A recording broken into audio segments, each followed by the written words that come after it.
I can see a path to even being able to trust it more than I trust myself at some point. Like, If you can trust it more than me, then we're gonna have a problem here.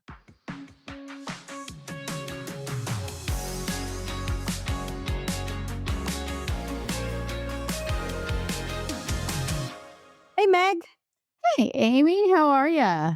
Welcome back to the Meg and Amy Show, everyone. Oh, it's so good to be back. It's a lovely day, and you've already criticized my outfit, telling me that I'm wearing fall colors when it's almost summer. So I'm on a roll. Meg, I went to the Valkyries home opener last night, took my mom for Mother's Day, but I missed how much energy and inspiration you get from being in that arena with those amazing women. So anyway, I'm feeling lots of women power today. Oh, I love that. And you managed to keep your voice, which is a good thing. I did. How did they do? Did they do okay? They did. Yeah, they started off terribly and it was looking pretty bleak, but the second quarter was probably their best quarter they've ever had. And then they just kept the lead the rest of the game. So, yeah. Love that. Love that. And how special to do a Mother's Day event at the Valkyries. Yeah. That's the Well, I have I'll show a picture here of my mom getting excited during the t-shirt toss. oh. So there's nothing like a t-shirt toss to get everyone of all walks of life excited beyond imagination. And my mom, I just had to take a picture of her because it was hysterical. So So eager to win the T-shirt. Well, I sent my mom flowers, so I'm not a complete loser on the Mother's Day category, but can we say hi, mom, to your mom too? definitely hi, mom, to my mom. All right. So, another quick note before we dive into today's topics, and that is that we've gotten so many nice messages from our listeners and watchers and friends of the show, and I wanted to share one of them. Here it goes. I enjoy following your podcast, and Meg's recent post about the well regulated nervous system resonated hard. Keep sharing that wisdom. The world needs it. Oh, how sweet. Thanks Oh, so much. it is always surprising to me and always so wonderful when people send us a note and just tell us how we connected. And it's surprising because I don't anticipate it. And also sometimes you're never sure if people are ready for some of the things that you're ready to talk about. So it's just really nice to get the calibration. I should say I have a Q2 goal to get our LinkedIn followers up to 1,000, and we're in the mid 700s. So we have some room to grow, and so please do share the word. Get a friend to join us because it really helps us both for our energy and for what we're trying to do, which is really help people figure out what to do in this moment. Yeah, Meg has the LinkedIn goal, and I have a YouTube subscriber goal. So please share. Please share the video on YouTube and convince your friends to subscribe as well. Thank you. And neither of us has a very good handle on tracking our Spotify or Apple Podcast listeners. So we're going to figure that out some point too. All right. So we've got 3 arcs to talk about today in the category of what survives? How do we survive? What happens next? And the first one is really inspired. Well, there's a lot of inspiration from Jaya Gupta in this episode. So, Jaya's recent piece, which is called Experience is Now a Tax, which I think Meg and I commented on quite a bit on LinkedIn. Here's the setup from Jaya's piece. There is a CIO at a large firm somewhere right now who has never opened Claude, cannot explain what a Claude skill is, and still asks his reports to print documents and leave them on his desk. And he is the person making the decision about a firm's AI ROI. And then she pairs this with the idea that a 22-year-old who has tackled these capabilities and these skills is shipping production code by lunch. All right. So, Meg, your response to this was a few things. You want to share what you were thinking? Yeah. So, first off, I love the fact that we're really investigating where are the durable pieces for experience and where are the things that have to change. I think that the onslaught of all of the things going on with AI can feel very overwhelming to people. And I think a little bit of this narrative is, to me, a bit of a risk because it also places the idea of kind of good or bad in a world where I think we understand that there's a lot more shades of gray. And I think that it creates a little anxiety in me when people are getting a bit absolutist. It is true that every job is going to change and that expertise in the old model of how we worked is not durable in any form or function. And so that piece I completely believe to be true. And yet I also believe that there's just never been a more important moment to have crystallized intelligence. It is the building blocks of your expertise that are valuable, not necessarily the decisions and the playbooks from your expertise. It really comes to we do need expertise, but we need to pair it with intellectual humility and curiosity to find new pathways to apply that expertise. If your expectation is that you will be able to retain your prestige and your seniority based on your years of experience, I think you're really setting yourself up for for a big reckoning. But if your expectation is that the hard-earned experience that you have developed over the course of a rich career has value that needs to be applied to new ways of working, then I think you're in a really good spot to maximize where the future will take you. What was it, 2021, that Adam Grant had published a book, Think Again? Yeah, I And love we that book. loved it at the time, right? And it was all about kind of rewiring your brain to unlearn the things that you'd learned and rethink everything. And it meant a lot then, but how prescient he was in terms of the moment. I feel like everybody needs to read that book again because it's so important. And that fits in perfectly. And it was occurring to me actually that in this whole conversation about how not only are jobs changing, but like entire professional categories are changing, and we really have no idea where they're going to land, that the one durable skill for sure is that you need to learn how to learn AI. And it's not learn AI once and know that it's going to fit for purpose forever, but that you need to start getting your hands dirty and learn how to be uncomfortable with it and how to keep rethinking and taking all of that in again. So the goal should not be to be an AI expert. It should be to gain the capability to feel uncomfortable yet keep going with AI. I've been kind of having a few unlocks recently in this area, and one of the things that I'm starting to really lean into, so the nugget came yesterday. I was wasting time doom scrolling on X and was watching a few presentations from Anthropic people at one of their recent conferences. And the comment was that you need to understand how AI thinks.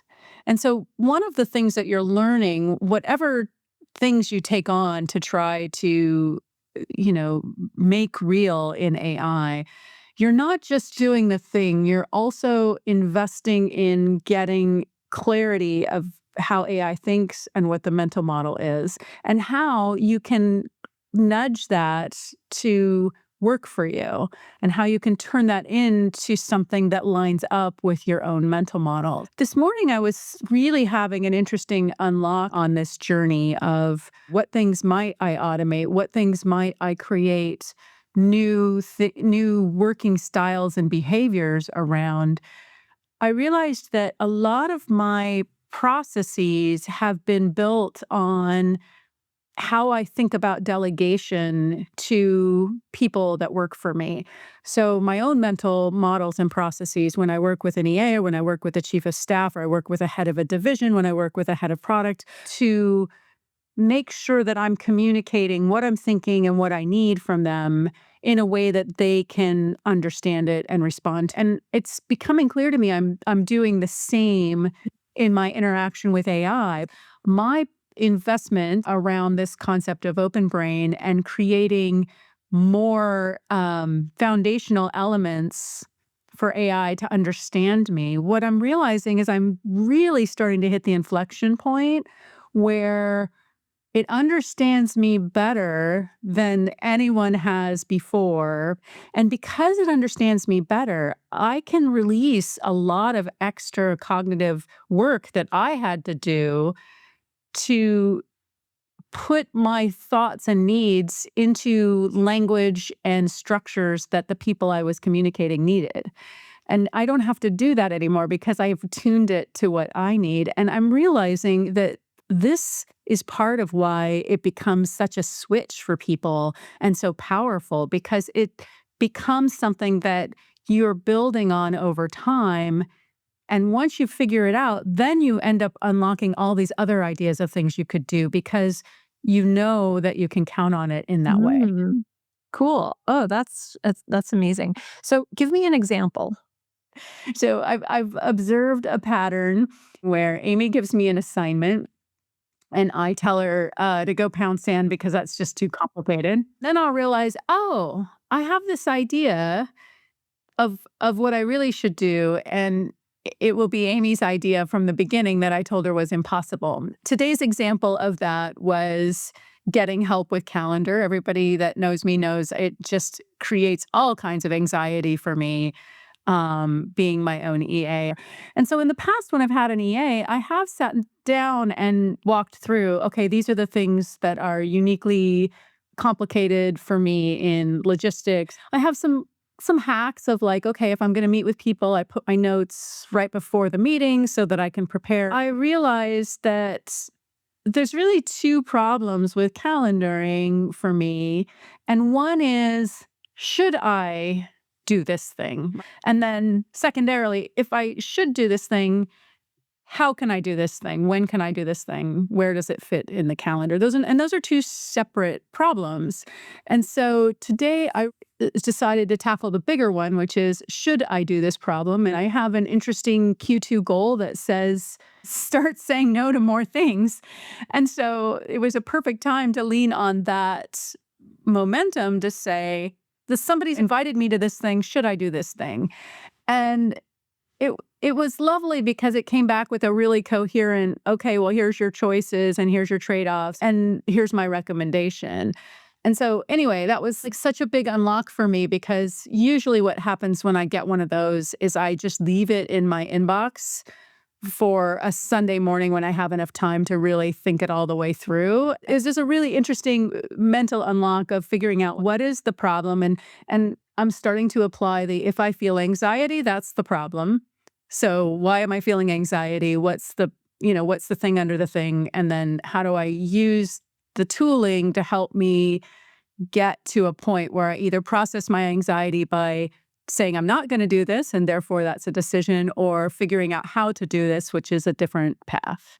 So what I'm hearing in general is that you didn't trust your employees, and basically they built, or you built, the trust in them to actually be able to do what you need. But you went kind of from, this is how much I could trust one of the people that worked for me, maybe on day one, and then and then this is how much I could trust them on day 2 and going forward. And with Claude, you started like way over here and you're like, I don't trust it at all.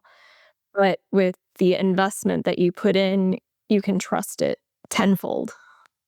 That's right, and I can see a path to even being able to trust it more than I trust myself at some point, Yeah. which is, like, I'm not there yet, and I've never trusted to, like, If you can trust it more than me, then we're gonna have a problem here. it's a risk. It is a real risk, Gaby, because, like, it's showing me doing exactly what you do for me, which is, "Here's how it's possible." And I'll be like, "How did you do that? I don't know how you did that. It's so complicated to me to figure out, is it even possible to do this thing?" Yeah, it's a really interesting what you're learning. You're learning what does the AI do well? How does the AI help you? And when would you want to go there first versus use your existing pathways of getting things done. And it's a little bit about productivity, but it's really honestly, it's not a productivity thing for me. It is like that's a sort of byproducty sort of thing. It's an anxiety reducer. Such a great point. Yeah, yeah. How can you use AI to relieve anxiety? So, one of the things that Jaya had talked about in this article was this concept about judgment and taste, and how that's, basically a bunch of bullshit.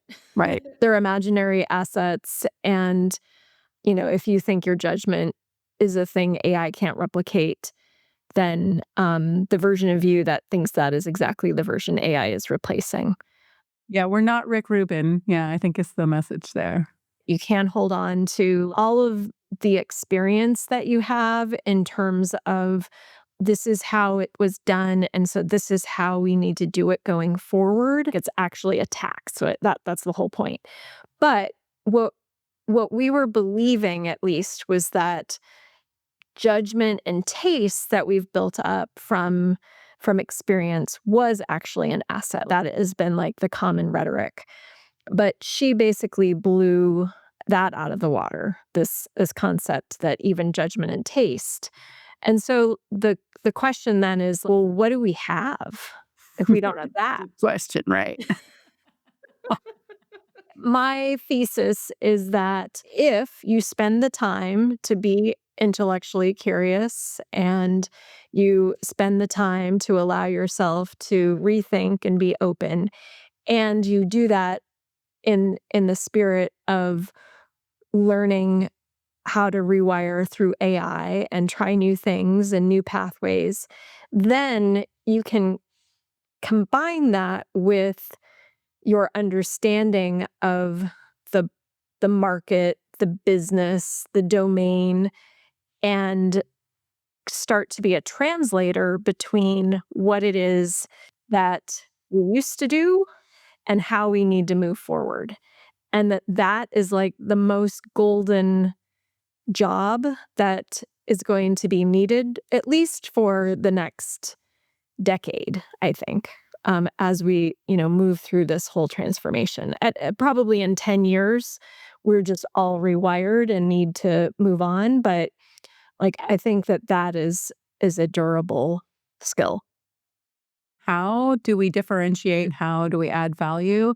I think it's the right way to think about, where the opportunities are coming. I think it's also the right way to ground yourself in your own transformation, because I think if you're going to lead transformation within any org or any group, you really have to figure out for yourself how you're going to show up and how you're going to bring the right kind of energy and the right kind of role modeling to this. Not understanding how work is changing for yourself personally is a huge risk. The more we can create better opportunities for people to absorb the reality that they've got a lot of work to do in their own learning journey, but also pave the path for them so that there is a better clarity of what's in it for me and why that isn't as scary as it sounds, I think is really important right now.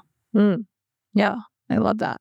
I talk a lot about what individuals should be doing and how they should be approaching things. But of course, individuals are also very dependent on their workplace in terms of providing them the space to do that. And we have heard from a lot of people that it's really hard to find the space to be curious and to really get their hands dirty with AI when they have all of these other things that just have to get delivered, right? And so an organization needs to provide that time, space, and, energy to its people in order to build those skills. And if they don't, then, it's a downward spiral ultimately. Whether it's, great people leaving because they don't have the space to do it, or it's that everyone, just obsesses too much about AI for um, getting more productive at the stuff that really doesn't matter. And they don't have enough time to really think about relieving anxiety, about, making huge dents in value. If your organization is not providing you a pathway, if it would be your next best move would be to do this for yourself. Pay the $20 a month, go ahead and hit some throttles and implement a few things so that you really understand what is the art of the possible. If you're building an organization, I think there's no more important thing than you can focus on right now than to clarify the one or two big projects that you want to go all in on with AI and to work on paving the path to make it easier for people to on-ramp in a way that works for your business in your context. So organizationally, we need to move away from, oh, how many tokens is each person using?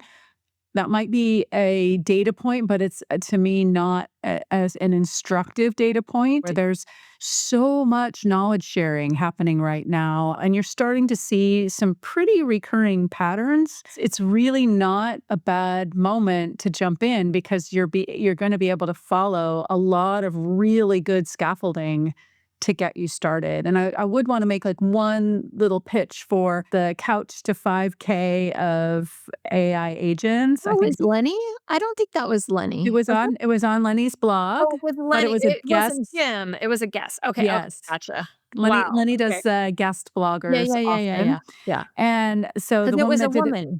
I really also just liked the positioning, how to start in a very approachable and not an overwhelming way. And so it was broken down to like 10 minutes a day. What are you going to do each day? What's the specific task that you're going to do, including day one, you're going to sign up for a subscription to Cloud Code. So, And that was Hillary Gridley, the author of Couch to 5K for AI. there's a lot of people out there that are building great tools to help you get started. So I just think there's just no reason not to jump in. Curiosity survives credentials, so that's good.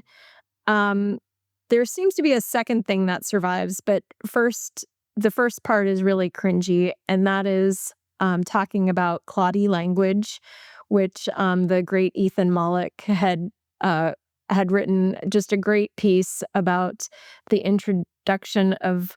Oh, I'm going to say this wrong. Chiasmus. Words that I didn't know existed and forgot already. Chiasmus or chiasmus, one of those parataxis, ascendetic tricolon. No idea what those words are, but they sound very, very smart. But anyway, the whole point is that, and as I commented on his post, that the dramatic style that Claudie writing brings is just like super intoxicating at first. So when you first read these pieces, when they first started coming out, you're like, oh wow, this is such great writing. It really captures my attention.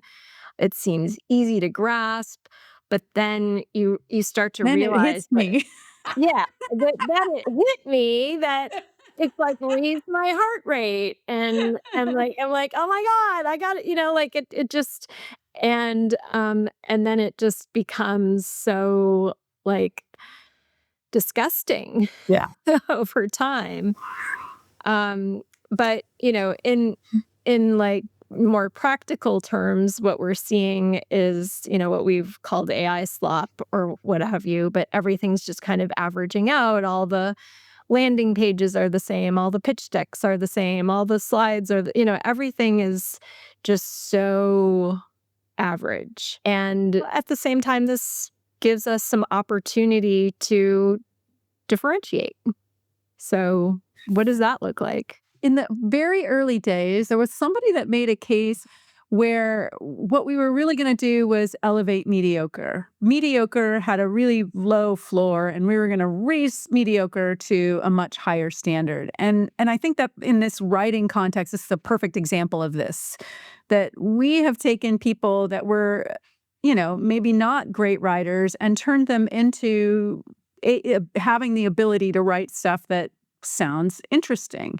But to your other point, at this point, it's also sounds so irritating to me. And because I read and I hear what I'm reading, it's like really, really becoming very, very difficult to do. And the It's part like someone's shouting at you all the time, maybe, huh? it's Kind it's of? not that it's not the emotional thing. It's literally the way that the construct of the words. It's kind of become um annoyingly the same. You just can't get past it that it all has these ticks to it.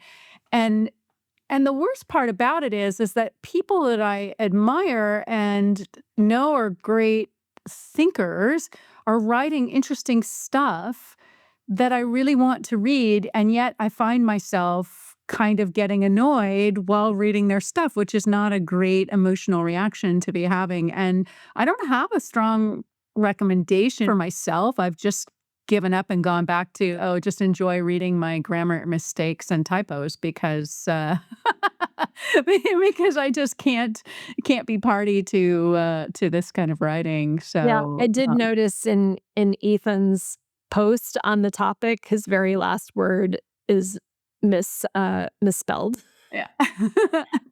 So I don't know if that was like an Easter egg or what exactly, but it was pretty funny. I find it all a little disheartening because I'm a really slow reader processor, and then I'm also a slow writer. And so I would love for AI to help me with those two things, but it's almost like I can't. If I get a summary, then it's not necessarily what I would have picked out from the reading.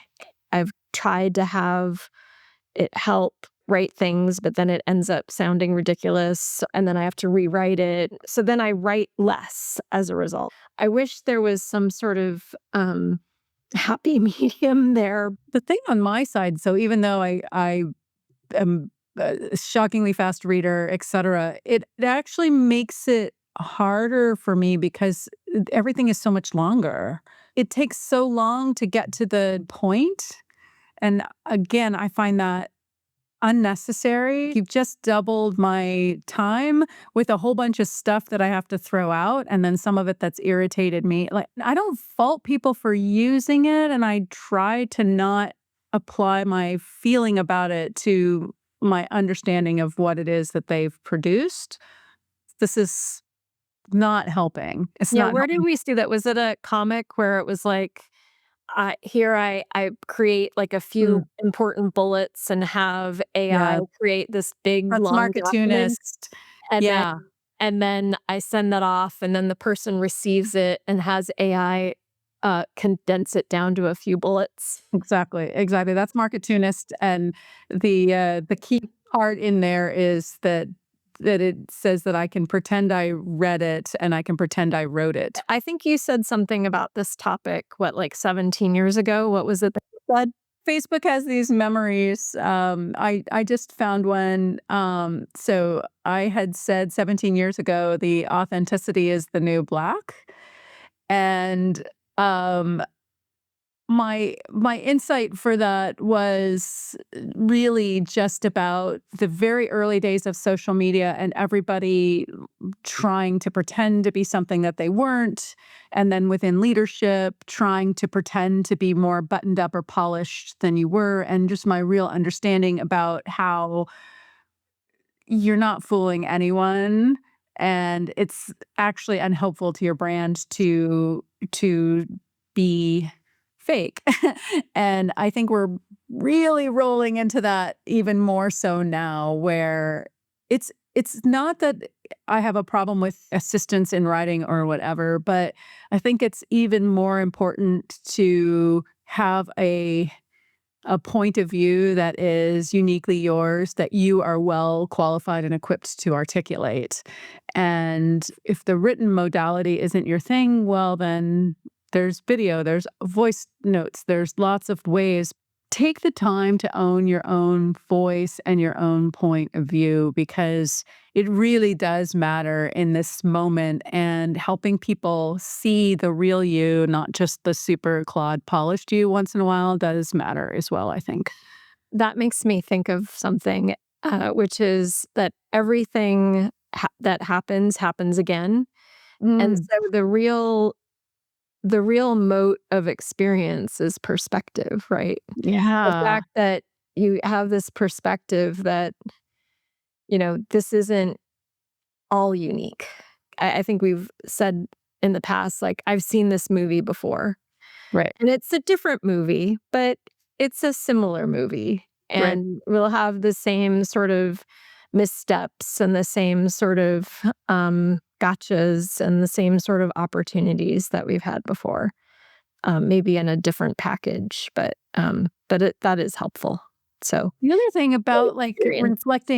reflecting on a view from 17 years ago and just first off, how time goes so quickly, but second off, my comment underneath it was, "I need to blog this," and so I looked it up because I know I actually did follow through with that action item, and I blogged it literally, like, a week later, and it is so fascinating to me because I still do have the "I need to blog this" moments, and I write down notes, and it takes me way longer than a week to blog anymore.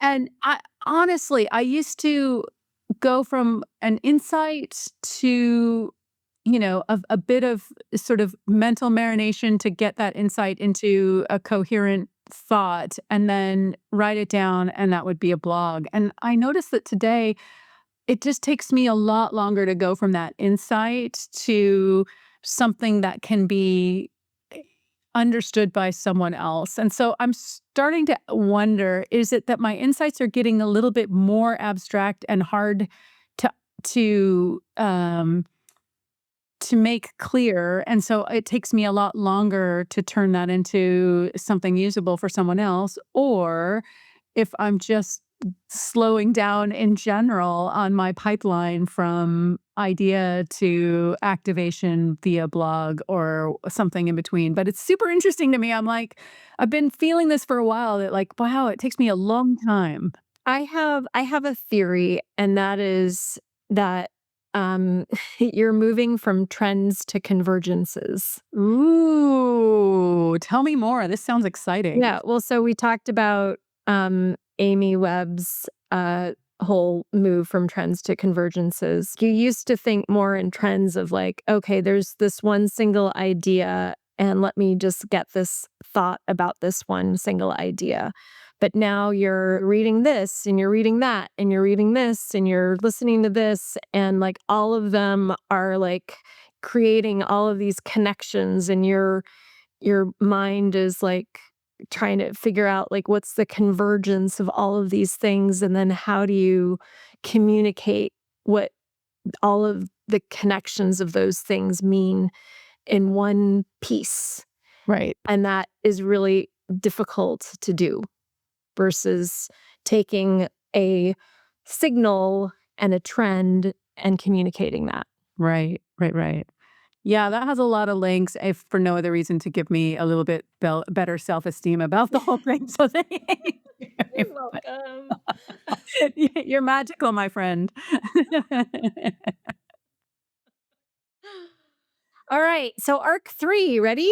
All right. Yes. This is another Jaya moment here, a more recent article that she wrote called The Next Great Moat, which so the first one was kind of hard to take. This one, we were just like, yay, Yes. awesome. So this is about how the shape of your company itself is becoming the moat.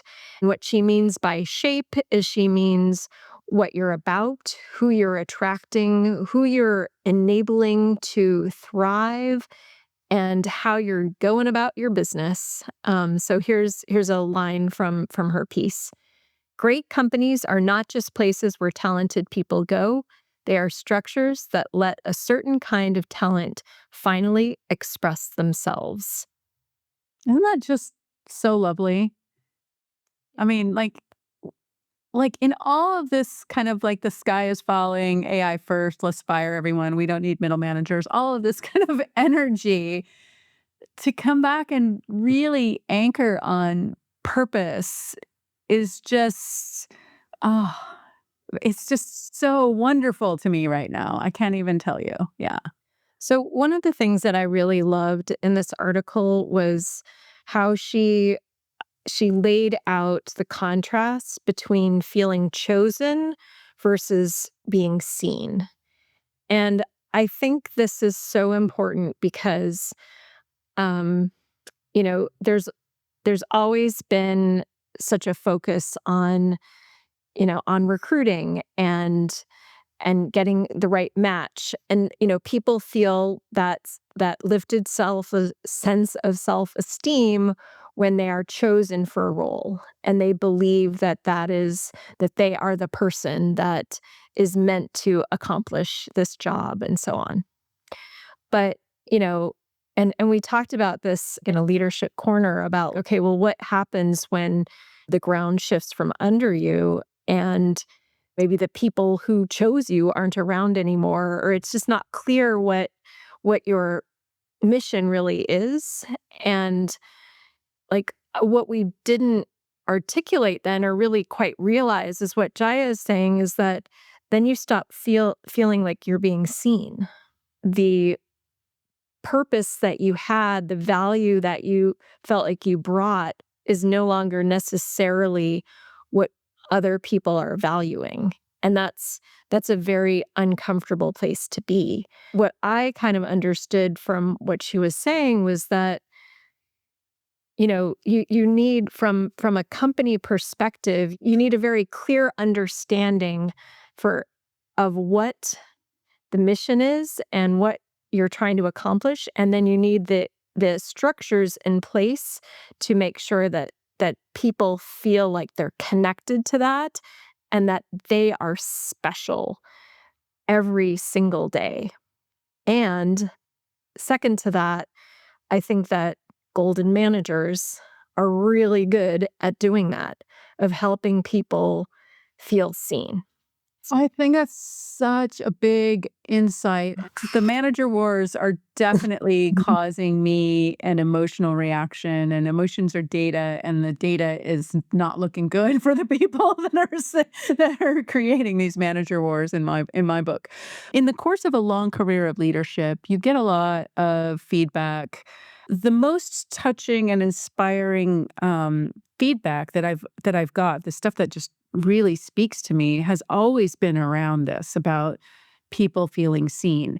And it is something that I figured out really early in my career. I really always naturally gravitated to what what I would describe to myself as a sort of a two-pronged approach. My first prong would be like get to know who the people are, what they do, where they're good and where they're challenged, and figure out the new things that I needed and how I could apply them. And that was like step 1. And then step 2, which is I think the part that a lot of people struggled with, was I would go into sales mode and I would sit down with somebody and I would say, "You're amazing at this. I have this massive big challenge.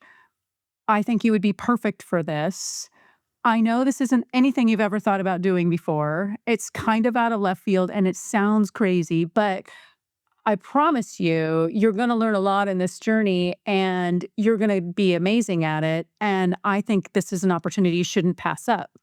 And then the next thing I would always say is, do me a favor. Don't answer me now because I know I'm just coming at you from left field and you've never thought of this. Sleep on it. Let's talk tomorrow and give me your thoughts. And I would have like a 90% sales hit rate of people coming back, at least saying, okay, I'll give it a go.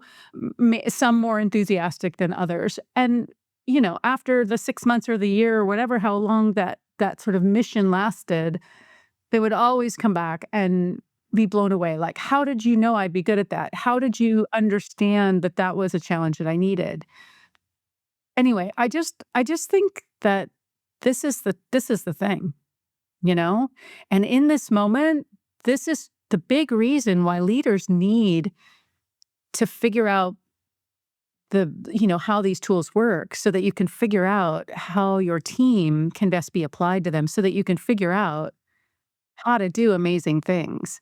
And so we have to stop with just the mechanical rote thinking and get a little bit heart-centered here and figure out how to make these new pathways bigger than we've ever thought before. Yeah.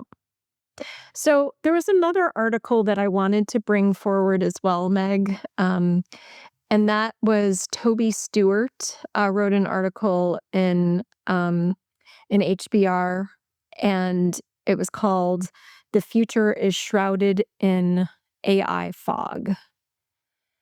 And this one I thought was fantastic because he really spanned across like the the the consequences for individuals, for organizations, for boards, for market. Like, I mean, it was very comprehensive in terms of how to be looking at how to move forward. And his main thesis is that in the past we had a sufficient level of confidence to make long-term investments. Whether it was personal in terms of, education or choosing a career path, and then for organizations to be able to choose major portfolio commitments, as well as governments and societies to make large infrastructure commitments. And right now there is s- not only like a sense of risk at making these, but like complete, and what he said was literal, absolute no idea of what a profession is going to entail going forward. So how do you build for the long term when you can't see it? And and he really pushes on this concept of optionality. And this is something for sure that we've talked about in the past. And I think you've got a blog from a couple years ago when you say the future is interdisciplinary. Um, so what are your thoughts on this article, what Toby brought forward, and like how we should take this information going forward? I always like it when somebody says out loud the thing, right? And I feel like this is the first time someone said out loud that boards and leadership teams are struggling to think long term because it just feels like the most vulnerable thing you can do. I also, back to the point of optionality, I actually believe as well that there's almost just never been a time where you could think about the future with more optimism because we can clearly see that there is going to be a lot of new things coming our way that we could take advantage of to get us to our end goal. And so I guess I think I'm leaning a little bit towards this Amy Webb's point of view that what we're really exposing is that there really hasn't been enough muscle in the strategy realm built up in most organizations and in most leaders. Most of the time, what people talk about as strategy is really the business plan for the year and not really a strategy, if you will. And so I think the need comes back to the conversation we even had before with John Wookie of making sure that you have the right people at the table with the right skills to think about strategy and then the right cadence to iterate on that as new information comes into play. And so the result of a strategy isn't just to lock down where the future is in 5 years, but to make sure you're pointed in the right direction, because if you're gonna go fast, the direction really matters, and to make sure that you understand what success looks like so that you don't get so, um, myopic in optimizing for the current state that you forget where the bright future really is. I feel like he had a really good action item, which was to approach things with this quote: "What is the smallest commitment we can make now that buys us information and the right, but not the obligation, to follow on with more capital?"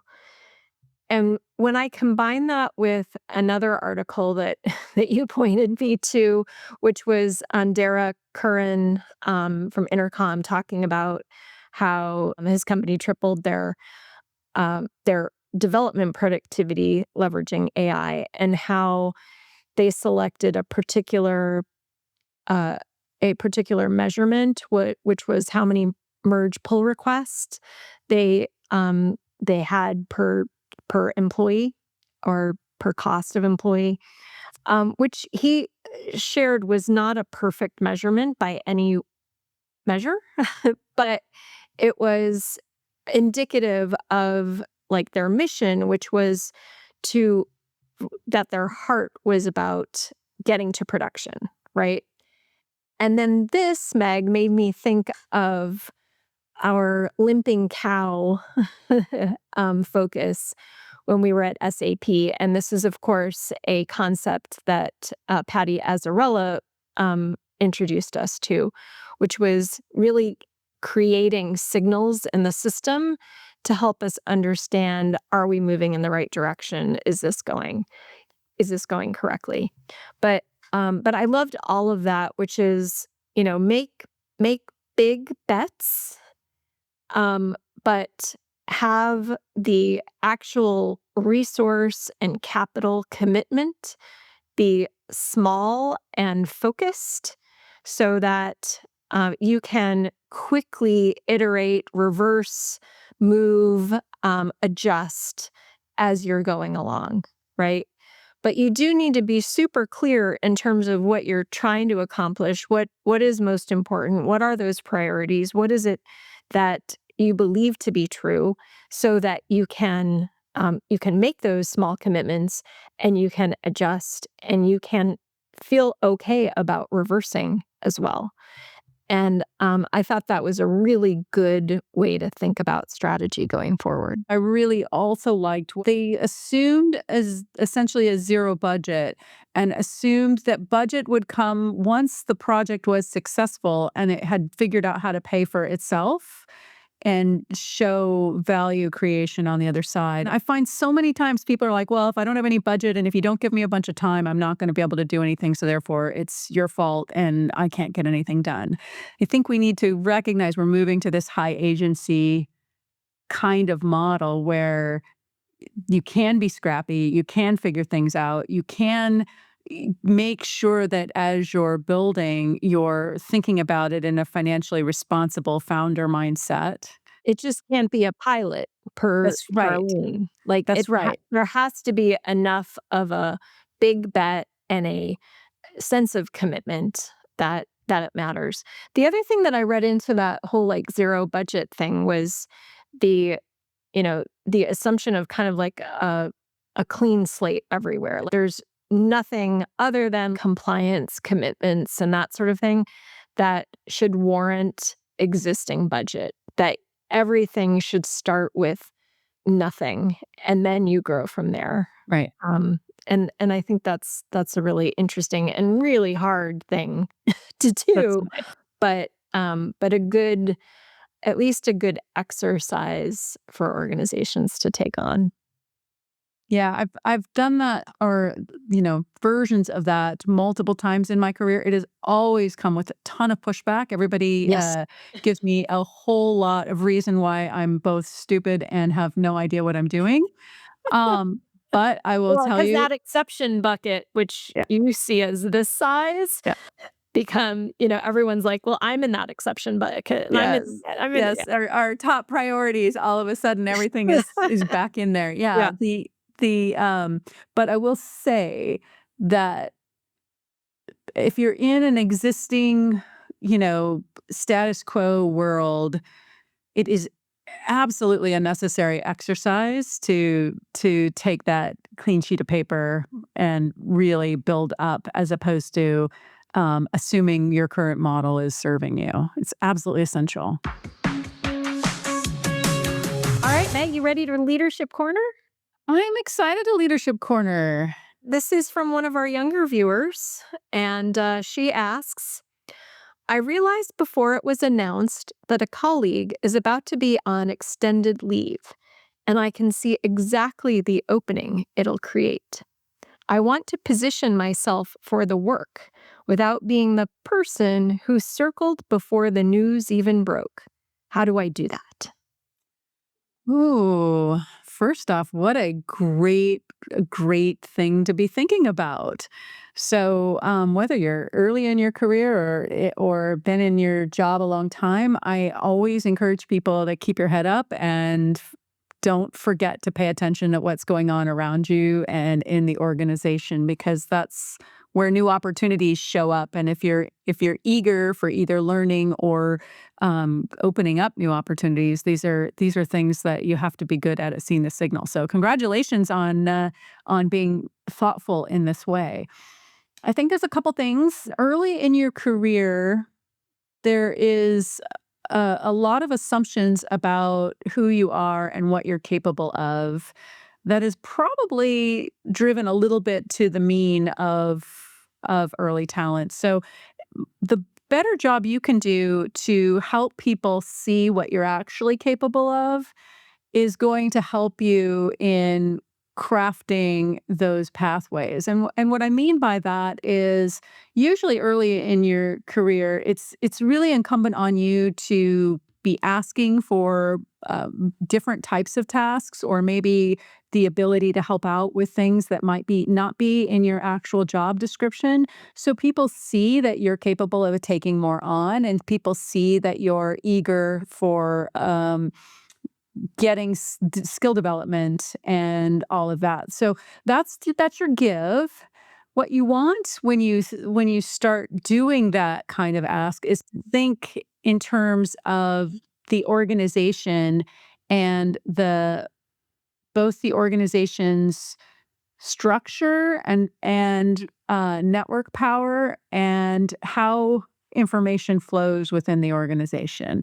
So doing a map of who are the stakeholders, who needs to know about you and the fact that you're capable of doing more work, and how do you build relationships of showing up for them in a way that they can trust you and value what you bring to the table.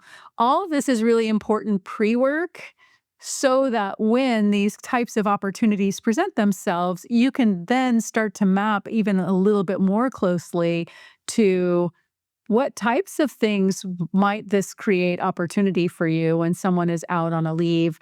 How can you offer to step in a way that creates maybe more career growth for you as well as helps out the organization? And so I think the most important trick here is to figure out who is going to be the person making the decision about how the work is allocated. It's most likely the boss of that person that's going out on leave. and what do they care about? What is concerning them the most of that person going out on leave? And how can you position yourself in a way that they will see you as the natural person to step up into either that role or that part of the role that will give you the most experience and create the most opportunity for you. So it's about the people.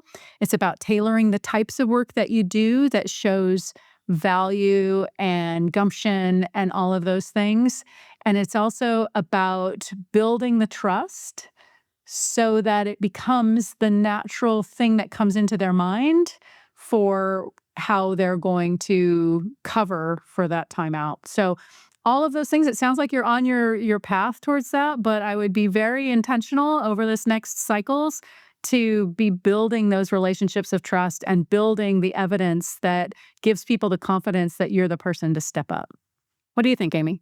I love it. And how I would describe what you're saying is make your own luck. I feel like I was always very lucky in the opportunities that I got in my early career, but I feel like I made that luck to some degree. I want to expand on the kind of the pro-social angle. I think it's really important to, you know, really, really understand the person that's going on the leave and to focus on building the trust and lifting that person up as much as you can.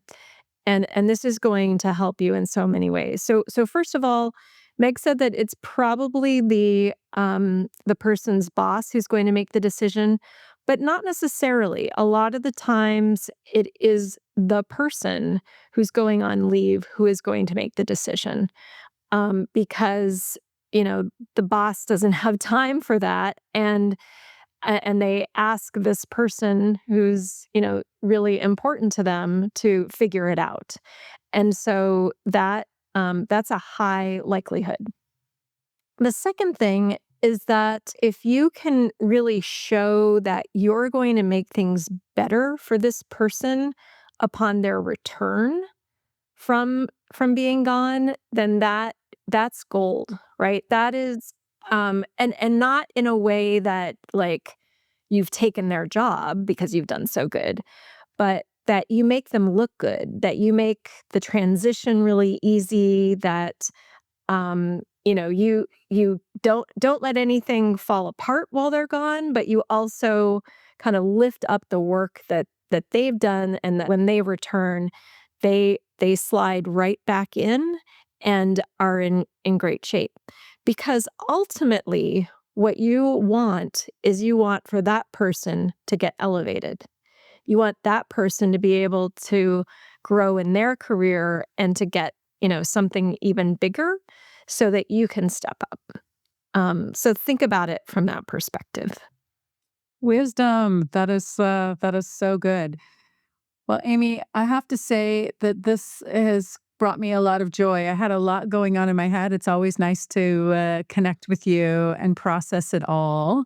And it brings me a lot of calm to have had these conversations and help me crystallize my thoughts. So thank you so much Or for that. you filled me with so many things to think about, so many convergences. Oh my And gosh. oh my gosh, yes. I feel like I'm almost at my own convergence, my personal convergence of figuring out how to cope with what's going on right now because as you know, I'm very vulnerable. The monitoring of the situation is like my default state and far too many situations to be monitored. So thank you, and thank you to our listeners who have helped us, who lift us up, and who are just bringing us joy all the time. We are really grateful for you. So let's invent the future together, everyone. I believe in us. Let's make every day count.